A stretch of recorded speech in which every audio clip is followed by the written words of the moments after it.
I usually call the person before they come on. And she sent me this long email. She's like, these are the talking points we can hit, and this, and here's my background. I was like, I don't do no research for her at all. I was like, laid it all and out. if you know I can add value, like let me know how I can help you. I just text Tarun. I'm like, hey, are there gonna be snacks? No. Is there gonna be any food, man? Anything I can do? Milan's the opposite. I'm What like, can you do for me? That's what I email Why am I you. coming in? I'm like, good morning, Milan. He's like, dude, I just woke up. I forgot. Yeah, that's true. Yeah, I was late Exact today. opposite. What's the stereotype for Laguna Hills if you had to pick one? I don't know if there's a stereotype for Laguna Hills, but definitely for South Orange County, I think it's. I wonder if I embody it. Yeah, like down to earth. You're like, just look at me. Down to earth, This is chill, it. Yeah, like- creative people. Cool, sexy. Good looking, Politically active. Funny, great personality, Food. warm. Artistic. Whatever the opposite of all of this is. Does this air like every week? It doesn't air at all. I'm lying to you guys. Just goes onto an external hard drive. No, actually, I've seen episodes every week. The cameras aren't even on. Yeah. And we'll talk about like everything you're doing and you're doing. We'll transition that into whatever. Okay. I just wanted to know what you guys are up to, but I was like, I can wait until no. until I don't want to ask if you're gonna explain it on the podcast. The only thing is don't swear because it does air on like Saturday mornings. Okay. Oh, Yeah. darn it. I mean, that was Darn it, planning to gosh like. darn it. You good? Yeah.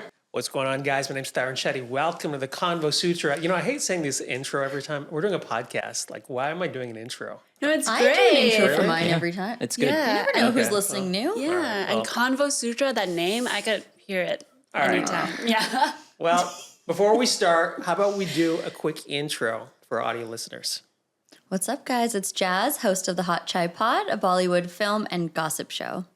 Hey, I'm Milan. I do stand-up comedy. Hi, I'm Chelsea Sik. I'm an actor and creator. Welcome to the show. Milan's been on the show before. Yeah, it's been a couple. It's been a while though. You were here yeah. before Jazz was on the show. You were on Season the first one? You were in season 1. Yeah, Yeah. he was here, and I got rid of everybody on the podcast. Wow, when was season 1 filmed? Yeah. When was that? That was like Last year? a year and a half ago, right? Wow, okay. Same location though. We were still here. Yeah. And Chelsea is actually friends with Alyssa. Yes, I just saw her yesterday. We were filming on set. She's great. Yeah, we did a pottery scene, so we were just, it was my first time making pottery things and having things fly around and getting it splashed in my face. Yeah, and for our audience, you're on a show, Alan's Universe on YouTube, which is a series, but you've also done a lot of other things too, but that was your connection with Alyssa, right? Yeah. So I'm on a show called Alan's Universe on YouTube, and we have, I don't know if I should go into like metrics, but it's a really fun show that has a lot of comedy, drama. It's kind of like K-drama meets Glee High School Musical now. So yeah, it's fun. We've been doing a lot more singing and dancing, which is cool. And it's in English. Yes, it is. And we have it dubbed in many different languages too, and subtitles. We recently just released like an anime episode, which is cool. So we're diving into the webcomic place, and yeah, it's exciting. Oh, that's Milan's cool. a huge fan. Anime? Sometimes I'm not. I mean, I think, yeah, a lot watched of it people before, love yeah. anime. Yeah. My sister used to love anime. Yeah. What was the pottery scene that you were doing? So this episode is basically like she's the man and I'm like playing a guy, you know, I'm in like makeup and, you know, a backwards hat and all that. So I really do look like a guy. So I'm trying to impersonate my brother and pass his exams because I got expelled and he's like a rapper. And so he's trying to like gain that money from his concerts to pay for me to get into my school again. Nice. So basically I'm pretending to be him, but just failing horribly in his school. So, Nice. yeah, that's the Spoiler pottery alert, class is one of them. audience. I think by the time this airs, maybe it'll come out. I don't know. When does this air? Like every week? It doesn't air at all. I'm lying to you guys. Just goes onto an external hard drive. No, actually, I've seen episodes every week. The cameras aren't even on. Yeah. But honestly, your channel it's massive. Like that's a massive show. Like I was watching the content yesterday. It was like 100 million subscribers, Yeah. which is that's incredible. It's kind of like everything represents creators, like the creator space here. Yeah, I definitely think so. 𝐿𝐿𝐿𝐿𝐿𝐿𝐿, my friend, made this show, and he started on TikTok first doing skits, and then it kind of evolved into this big IP and franchise and we're kind of expanding as well. But it's just great to be working with the same people for so long and seeing each of them also grow, both personally and professionally. But yeah, it's definitely a dream come true, and to also see how it's connected with like Gen Alpha has been incredible. I'm sure you're a big part of that growth. I just happy to have a seat around the table. So. Yeah, and Milan, dude, your Texas tour got canceled. I was looking. Yeah. I've been watching your stand-up. I always text you. I'm like, this is hilarious. Thanks. Yeah.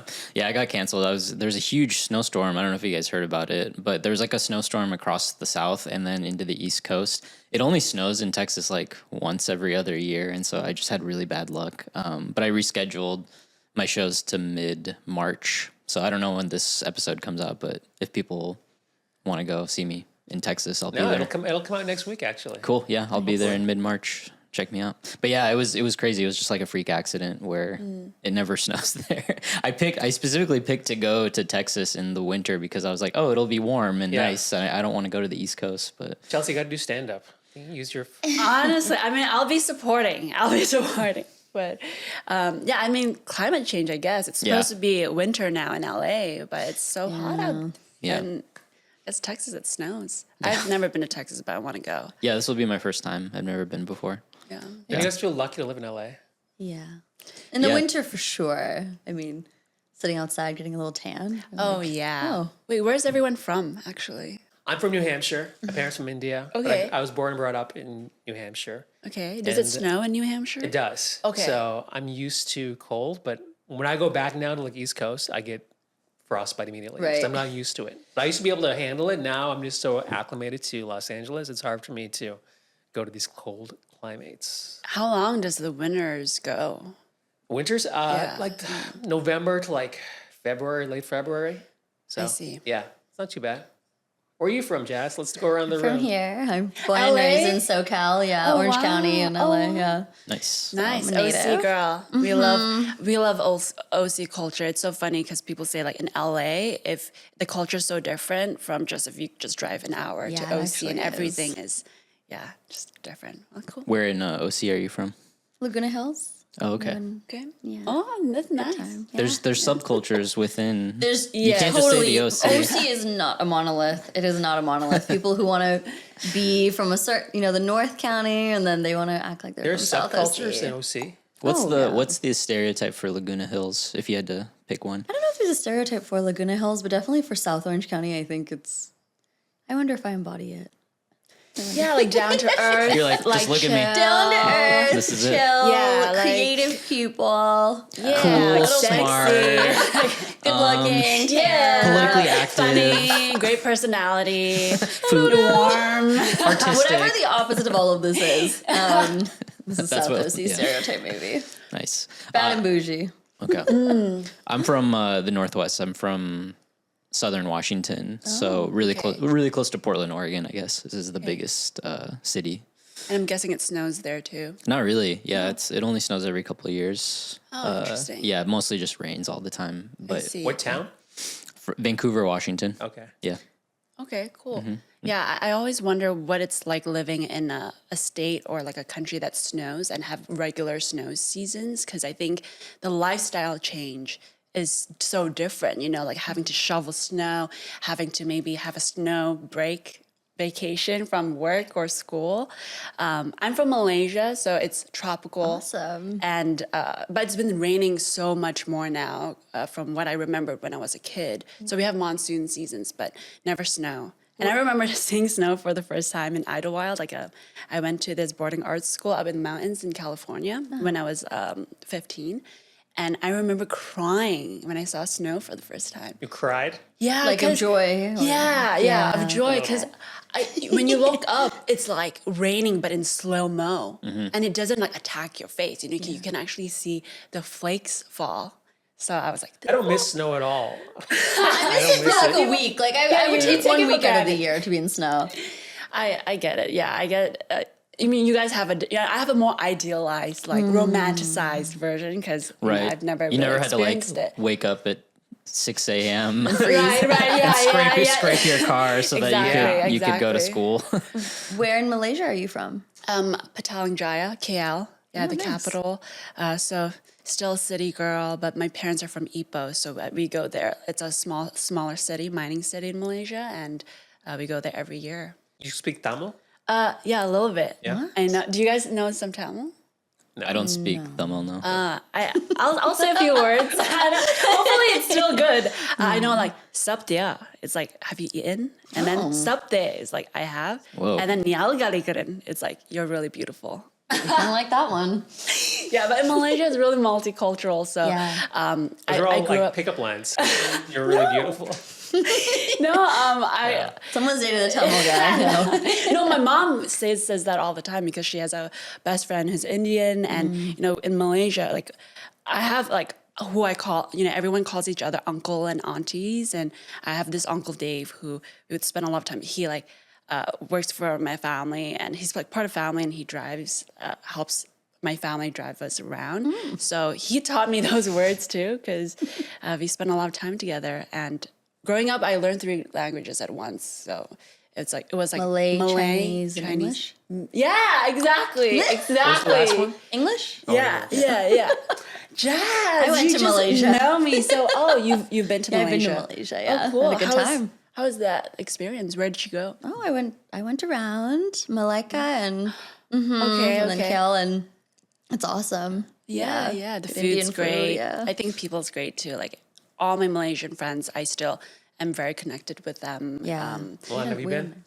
No, I had a Malaysian friend in college. I went to his house, I think. Good. Yeah, ate there. It was Good food. Yeah, Yeah. Did he say you're beautiful? Now you'll know. Do you guys want to try? Yeah, that's the only thing I know how to say to his mom. Yeah. Yeah, you're And beautiful. Nandri is like, thank you. Hey, sorry to interrupt. If you like this episode, please don't forget to like and subscribe. Thanks. You've got such an interesting backstory, which we can delve into. But I do want to ask a general question, because I always start off these questions like 30 minutes into the podcast, just so I can get to this sooner so we can talk about creative stuff as well. Because you guys are all creatives, even Jazz, who's got guests on her podcast now. Even Jazz. What's a hard truth about being a creator that nobody ever warned you about? I think we should go the other Yeah, direction. go. I need to think. All right. Okay, so I start. Well, I think being a creative, it's great because, you know, you're doing what you love and you have autonomy in discovering your voice. Though people don't tell you this, but you're also an entrepreneur and you have, you're going on a lifelong journey to learn business and the finance, accounting, administrative part of it. I think the perfect analogy is like if you love baking, right? And you want to be a baker and you choose to open your bakery. Not only in the beginning are you like baking all day, but you also have to learn how to pay the bills and how to do the P&Ls and know all that stuff. So you're like not only being creative, but you also have to figure out that other stuff. So I would say that's the hard truth of being a creator. Yeah, Awesome. it sucks, basically. Being a struggling artist. Maybe one hard truth is like, it's not a bad thing, but there's just nobody really tells you that it's a very unclear path that everybody takes. People might warn you before you do something creative, like, oh, you know, it might not be financially viable or things like that. But they because they haven't done anything creative, they're not aware that the path itself is pretty windy. You know, the way that like life is windy, but the creative path kind of emulates life a little bit more than maybe having a regular job might emulate it a little bit. In terms of like personal growth or Yeah, personal growth, but even just, you know, different successes and failures and navigating like, you know, how you get to those successes or failures can be very, it's not very set. It's just very different than maybe going to school for a certain subject, like accounting, for example, and then getting a job in that field. Totally. There's no blueprint. There's no blueprint. Yeah. And so people don't, it's not like a bad thing, but it's just a thing that people don't warn you about, I guess. How long have you done stand-up for? 13, 14 years maybe. I mean, I started when I was 18, but yeah, I've been doing it like, I guess all the time since I was 20. Yeah, I want to hear more about that. Stand-up is scary. Like Stand-up? Have you done it? I've done it. and probably bombed because like, why don't we just do sit down? Why do we have to stand up? I can relate to both what you said. I think the not knowing where the future is, if there is a future. Yeah. When you're coming up, you only see like the people who have made it, and then there's a whole like carnage of people who haven't made it or are struggling. And like as I get older now, like I'm at this age now where I've seen people who just haven't made it, and I see them like in the red, like financially and stuff, and they're like really struggling. But I've also seen like this wave of people who have this astronomical success. Like, you can speak, and it's like comedians who are just selling out auditoriums like O2 arenas. It's amazing, like how it's just the industry has changed completely. So I think the surprises has definitely thrown me off a little bit. It's jarring. As someone who's both, you know, a normal, I guess, 9-to-5er, even though it's like 9-to-9er, and now a creator for the past couple of years, it's interesting, I think, for me personally, that I better understand, because I used to meet creatives and stuff, not often, and I like artists and actors and stuff, and I would be like, they're so moody, or like, you know, they're always like talking about their headspace and like getting in the zone. And I was like, I don't really know what they're talking about, because for me, working, I wake up, I just have to work. So like there's, even if I'm in a bad mood, it doesn't matter. I have to produce. But being in this space and having to like be on, not only when I'm like writing my outline of stuff or researching, that's a little bit more of my left brain. But when I'm actually like saying it to the camera, I'm like, oh my God, my mood impacts everything. And when I'm in a bad mood, you can see it in my episode, and it performs less well. And like, you know, and I don't look joyful. So I'm always like, God, I didn't realize how much like. Do you enjoy doing your podcast? I do, because I enjoy the content. I mean, it started as like a hobby and main interest of mine, and I enjoy it, but then it is work. You know, it's work to like, okay, I've done all the work, and now I have to actually say it and like talk to the audience, and like I have to try to be funny or something. I can't just like, I'm not a news anchor. But yeah, I understand what you're saying. It's like the artist can be separate from the creator, because the creator is like a combination of show biz. You can't be a creator without the biz part.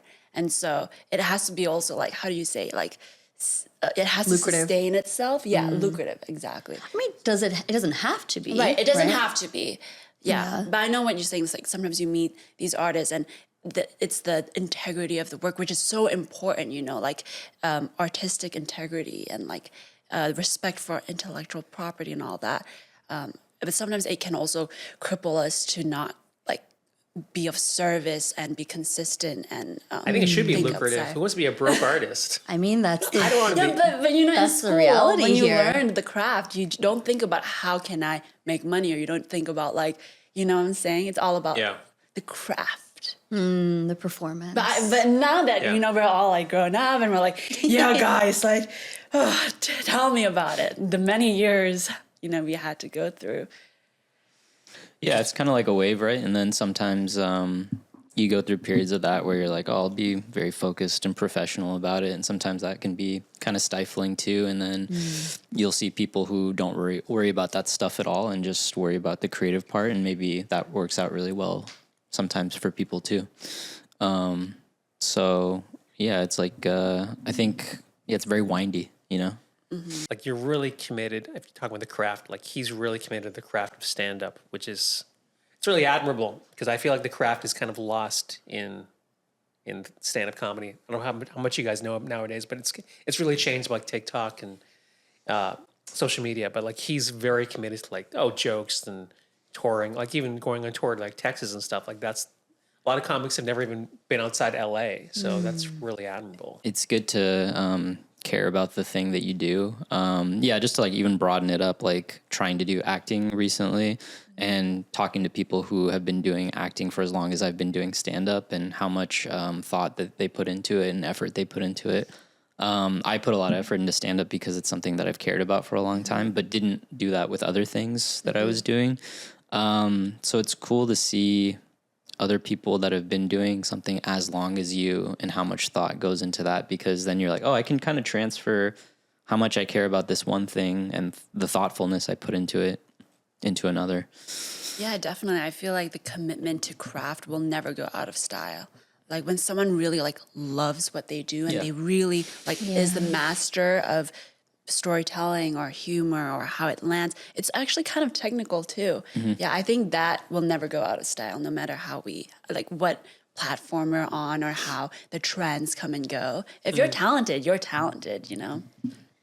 So when you came out here, you want to be an actress, and you ended up on a YouTube channel, which is also great. It's terrific. Is that what you want to do ultimately? Like, do you have like aspirations outside of that Alan's universe? Yeah. So how Alan and I started working together was I saw it more as him asking me, hey, Chelsea, do you want to come and act in my videos?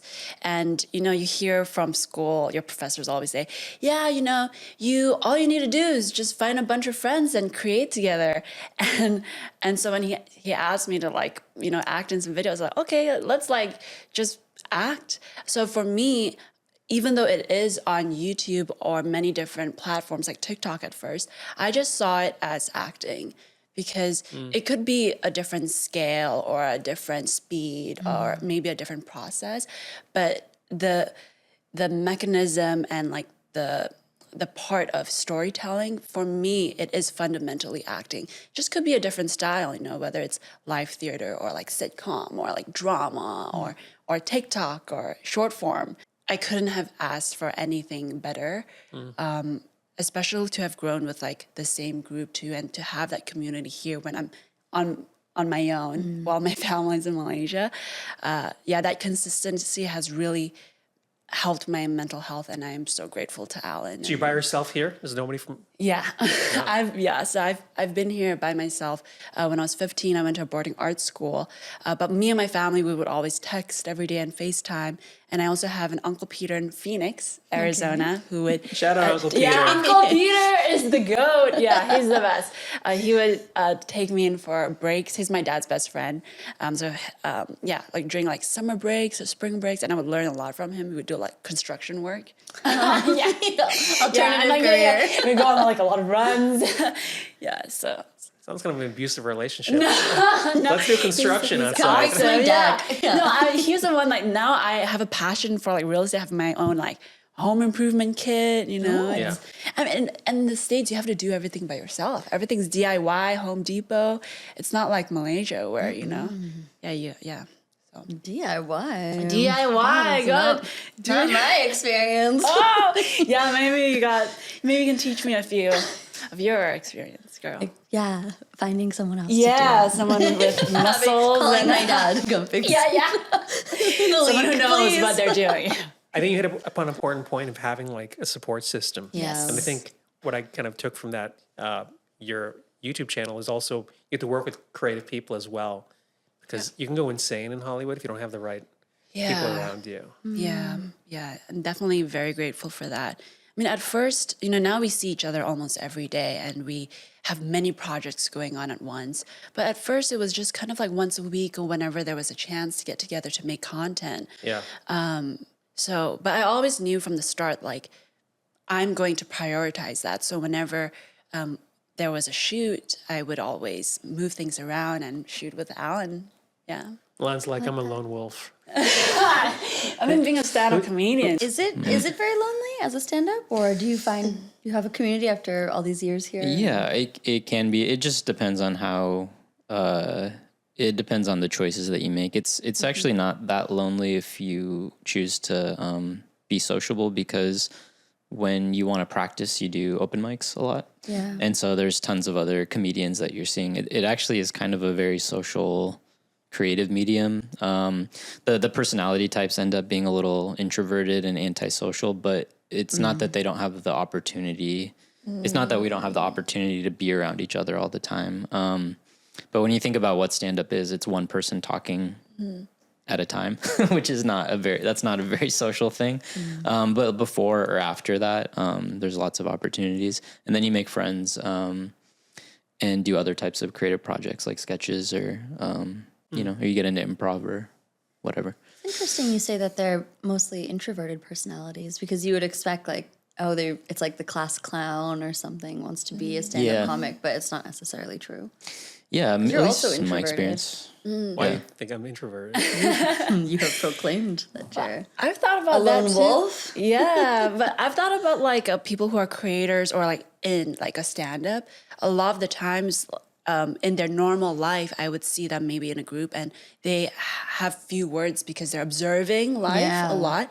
And maybe they might not be the first to like jump in a conversation, but that's why like their work is their voice. You know what I'm saying? Like it's Yeah, a I think safe so. space where like no one can interrupt you and you're also like having these genius thoughts that you've been like keeping and to like share. Observations. That's Yeah, how like it's true, creators actually. sometimes they're like, all right, now I'm in my Twitch stream and like this is, you know, like my social space. It's like a controlled social environment. Yeah, I think that's why a lot of people get into doing stand up for sure. Yeah. It's like a way to communicate with people that you have a lot of control over, which I mean, overall is unhealthy, but it can be a good outlet, you know. It's definitely a good outlet, but I also feel like sometimes I see comics, I'm like, there's enough, like when I do like spots like here and there, I'm like, there's enough comedy, there's enough podcasts, like there's, Saturation. well, yeah, I don't need to like contribute this to the universe. I can like go volunteer at a hospital or something. But you're so unique though. No one is gonna do stand-up or a podcast like you know? Like I know there's this humbleness too of being like, I'm only one in like many and I love like, your positivity. Yeah, I do like So it. It's really positive. good for this side of the room. yeah, we're like, you know, meshing we're hybrid. By the way, Chelsea like sent me like this. I was like, oh, Chelsea, I usually call the person before they come on.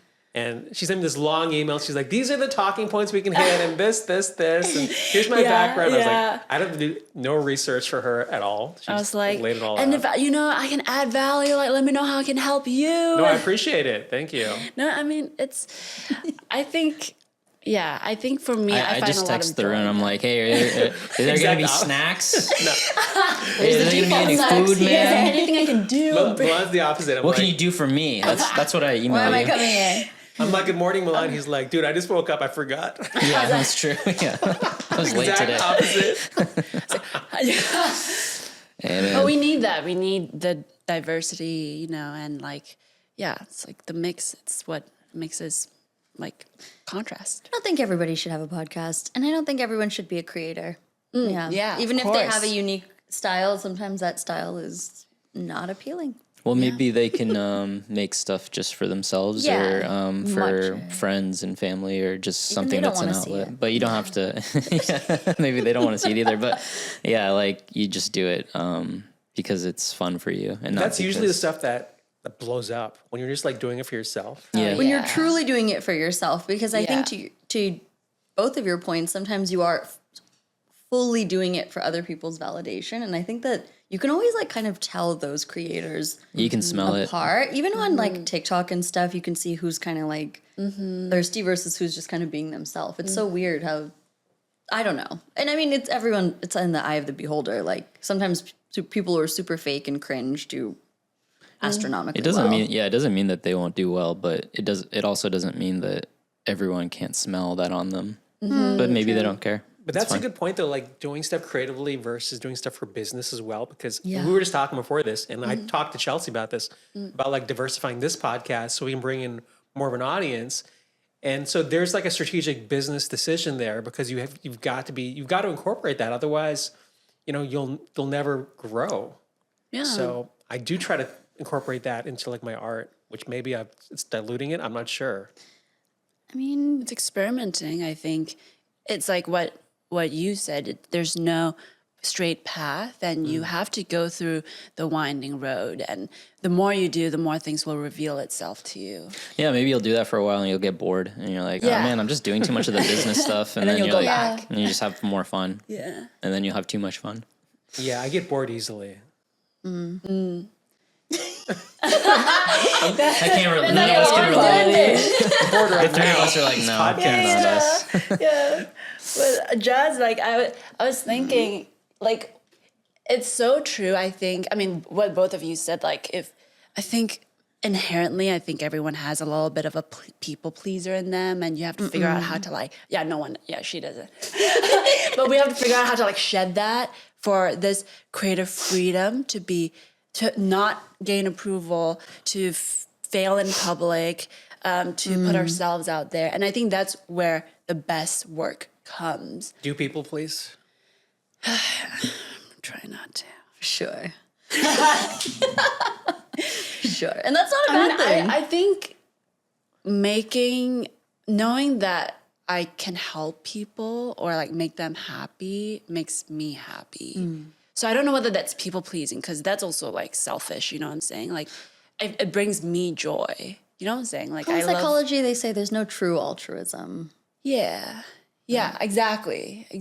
So even if you're like, I do feel like even if you're donating or helping someone, Right. you also get the joy out of it. You know, it's If you donate, do you put it on Instagram? Oof. depend. Nah.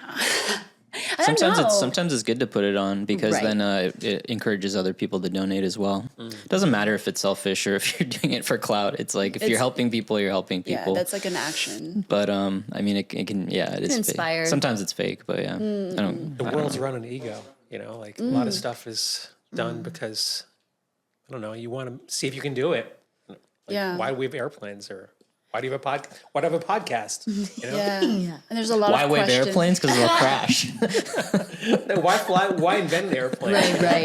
Right. You're right on that too. And that's like the same goes for whether it's the creative space or the, tech space, right? A lot of the CEOs are egomaniacs because you have to be like delusionally narcissistic enough to be like, I can build this and I'm going to be successful and I deserve millions of dollars to do it. Like there's a certain amount of like lack of humility. Do you perform for yourself or the audience? Yeah, mostly for me.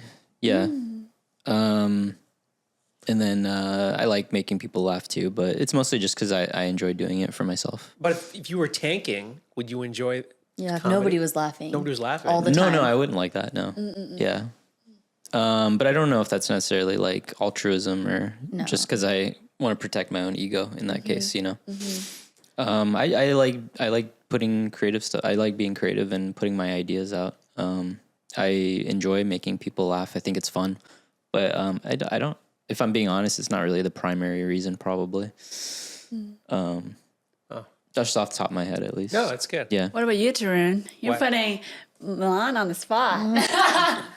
What I like about stand up is like it never ends. Like you're always like can always inch forward. So I'm always like trying. So it's also like self discovery as well as self exploration, and it changes as you change.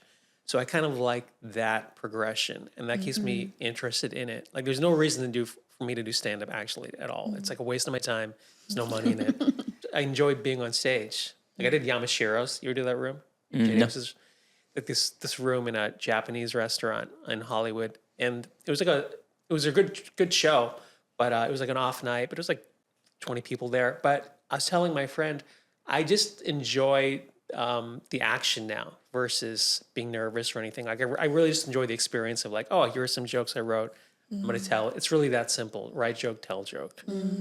So that's what I enjoy out of it. I want to hear about your stand-up spot. Like where did you do stand-up at? It was an open mic at USC.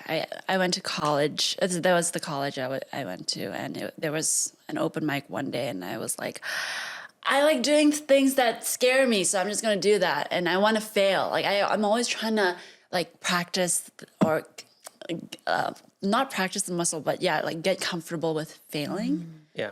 Yeah. I used to do open mics at USC. Yeah. Sometimes they would do it in like lecture halls or or like this underground like coffee or shop something like that. or something. Yeah. Yeah. Yeah, That's cool. yeah. I think getting comfortable to failing in public. How did it go?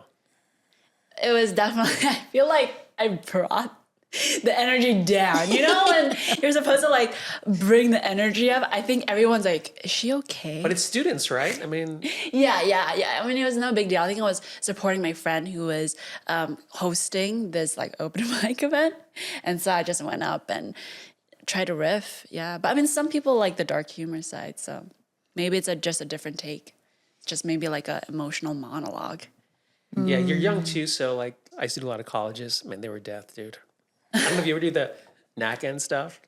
No, but I've done colleges Yeah. and my experiences have been pretty good. But I've never done what you're talking about, just random colleges that they put you in. Dude, I did University of Connecticut once, and they were like, it was like a huge auditorium. There's like 50 people, like all spread out. Yeah. And they were like, last week, Dimitri Martin sold us out. I was like, thanks for telling me this. Yeah. And then I just bombed for like an hour. Yeah, they always tell you who succeeded the week before. Yeah. Yeah.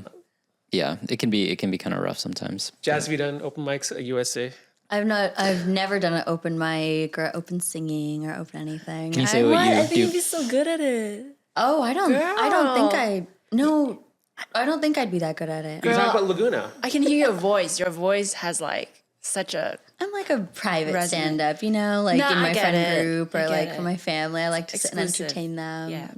I got Not exclusive. I don't think I have like the guts to do it. I'm like a little shy. I don't think I could audition. I was telling, a creator we both know that like the idea of like going out there and being like, let me do some lines. I don't know. Maybe I should do something that scares me, but I don't know. It's like I know a lot of people here, and what if someone's in the audience and they see me do horribly? Like that like does Yeah, it's always like the There's people that something you about do that. know. Yeah.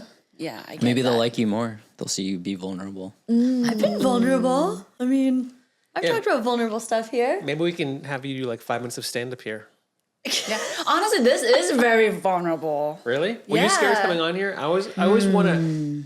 I was like getting your first impression of like what it's like walking in here. I mean, guys, look at me. I'm shaking. I'm shaking. nervous, You're lying. She's literally Are you shaking. really? guys. You're not nervous. No, I am. I think, I'm meeting you all for the first time, and you just don't know what you're going to say. You don't know what questions you're going to ask or what questions are going to be asked of you. So it's kind of like going into the unknown, and that's always scary. No, I do have this thing, and it's more on me where I'll throw in random people sometimes. I do try to have returning panelists here, and that's always helps. Then I have like one new person come in. Sometimes I'll have like you guys have never met each other. Yeah. And you obviously never met me as well. So I'm kind of throwing you into the fire here. So yeah, there's no worries. You're doing great. Killing it, except for taking out our microphones. Everything else is really good. Jazz, what do you do for work? I'm a co-founder of a health tech startup. Okay. now. Yeah, my background's in product development and strategy. in Okay. Tech. Yeah. Is this that what stuff- you said your 9 to 9 was earlier? I was like, I wanted to Never ask. ends. Yeah, that's what I do. Is this stuff we're discussing relatable to what you do for work? There's an element of that. I think when you are in a product role or you're creating a startup, because this is my second startup at this point. My first one failed in the commercial sense, but in the whatever we invented did not fail. There's learnings of like that is scary, and you can feel like judged if you're not meeting enough metrics, and you do have to sell yourself to investors and potential clients and stuff. So That's kind of a performance, right? it is a performance, and I'm not great at it. Actually, I'm really bad at pitching and selling, and that's something that I have to continually work on and get more comfortable, because sometimes when you're just being very authentic and like real about like this is what we built, this is why we built it, it doesn't resonate because the intended audience either doesn't get it or they're too dumb, VCs, or like they're not connected. You're not hooking them with your pitch. How much of connecting with VCs or investors is just about like them liking you as a person versus them Yeah. liking the product? There's an element of that, but I think You're back. screwed. I'm so screwed. No, I mean, well, female founders do only get 2-3% of all funding, so the decks are stacked against you. But so inherently the VC industry is very male dominated, and so there's a bias against female founders, even though historically female founders and their startups now are showing to be more productive investments for people. But anyways, there's an element of that in everything, right? In hiring and like interviewing, and do people just like you or not? And some of that's like, who do they know? Do you remind them of someone? It could be super subconscious. Are you like their abusive dad? Like it's unclear, at any point. Yeah. But sometimes it's just, if you're building something boring, I'm not building a rocket ship. I'm building B2B software. How do we make it sexy and gripping? Like Sure. it is storytelling and not boring them. You guys are kind of startups on your own. I mean, stand-up is a startup. Right, and you as well. Yeah. This podcast. Yeah. Yeah. You audition during the week too for other stuff? Sometimes, yeah. I think Hollywood is. I think they. Her reactions. Every time I ask her a question, it's like, it's a funeral. It's like, oh my God. That of me, because I'm all on black too. But yeah, I think Hollywood is picking up this year. I think there's like more investments and like there's like a pilot season that's happening. So I think there's more investments in making stuff happen. Yeah. And vertical series are like going out. Oh my God, everybody I know is shooting a vertical series now. Yeah, I'm hearing it's a lot like- about that. Yeah. So like, yeah, we kind of are not victims, but like we are kind of at the whim of, What the people want? Yeah, or like Being a not even people that. pleaser? Yeah, like a larger industry, and like I just wonder if you experienced that as well when with your startup. Like it must feel like a little power. You feel a little powerless, I guess.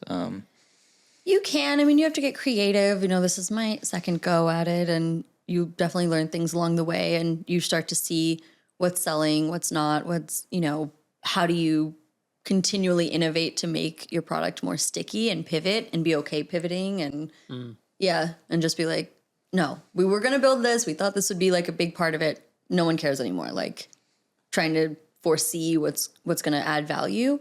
And it's a mix of being like sexy and exciting and actually adding value and being a product that will work. But are there years where where you're like you and your peers are at large are like nobody's buying B2B software right now? Like this is a bad year for that. I was in specific crypto product. I'm buying B2B software in my life. This is a huge year. Yeah, I mean, I was, I've worked in crypto a bunch, and then we had a crypto winter, and then you're just like at the mercy of like, oh my God, no one's trading, and like, what do we do? And so we did innovate when I was at that exchange and like focus on B2B partnerships and stuff that would increase growth, or people could put their money into like a high yield savings or something, their crypto, instead of just hodling it. And yeah, so you have to get creative. Actually, a lot of product development is very creative. And I've realized that as I become a more like traditional listening creator. to it, you miss the corporate world. What's that? Listening to it, you miss the corporate world. Are you thinking you might jump back into? No, I just hire you. No, I just honestly get bored because I do stand up and entertainment stuff. I get bored talking about it all the time. Right. And it's nice relating it to somebody who maybe doesn't do that as their full-time thing, because you get to see that we're not unique or special, and that our lives aren't that interesting when you compare them to what other people are doing and the struggles that they go through. Like a lot of this stuff feels relatable and actually like a lot more difficult than the things that I have to worry about when I'm doing creative stuff, like dealing with a client seems a lot harder than dealing with an audience when I'm performing in front of them. I can say whatever I want, and whatever the product of that is, whether they laugh or like me at the end, I don't really care because I did the thing that I wanted to do. But it seems like, at least in the business world, like you have to be very, very flexible. Like you have to be flexible with people's personalities and like, And where the org's going. And and it sounds like you kind of have to like shift. If you have a product that's not selling well, like you have to be very flexible, saying like, hey, I'm going to shift this because nobody's buying it right now. Whereas like when I do stand up, or like when, if you're doing acting or something, you're like, this is how I create. Like I'm not going to change it. Or you guys iterate though. You do change it, but we don't have to if we don't want to. It feels a little bit more higher stakes when you're selling a product, I guess. I think it's both. And actually earlier in the episode, I know we have to wrap up soon, there was this idea of like making a business decision as an artist or not. And I was thinking about like theater actors versus commercial actors. And like, there are certain choices that are made from that too. I do get bored as well. Yeah. I could relate to that. In fact, I don't even like hanging out with comedians in general. Sure. I don't. Most of my friends are not even in the business. Yeah. Because like comedians are so myopic the way they think. And it's like, so like just, we got to do this. Like nobody's thinking outside the box, which is why I love you here, because I feel like your career is like, you've really thrived in a space that's being developed still, which I think all people should, as creatives, we should strive to like kind of push ourselves and be uncomfortable what you're doing. Yeah, and off of what Milan, am I missing? It's Milan, like Milan. Kevin Nealon, but with Okay. an M. If that, Milan, got it. And emphasis on the me, Milan, got it. Always emphasis on me. Yeah. But actually, I think now that the production has grown and we're working with like a full production team and like really thinking about the audience and very technical stuff, me as an actor, I really do feel like just a small part of the puzzle, because we have the director's vision, the writer's vision, the showrunner's vision. We have your other actors' visions, and everyone's coming in on production day, and we're like throwing our take. And a lot of the times there is a right way. Yeah. Let's say if you're doing a sitcom or like you're doing a Yeah. brand deal and everything needs to be very like word perfect. And it is definitely a team effort. You got to get out of here. Thanks for coming by, all of you. Thanks for Milan. having us. Honestly, great seeing you again. Yes, good I to haven't see you seen you in too. like a year. Yeah. So I know. It's I good think to see you're you. hilarious. And Chelsea, thanks for jumping in here. Thank you for having me. And yeah, great insights, Milan, and You too. everyone. Jazz, Jazz. thank you. Whatever. Thank you guys for tuning in. We appreciate you. Don't forget to follow us at the Convo Sutra, and we will see you next episode. Take care. Bye-bye.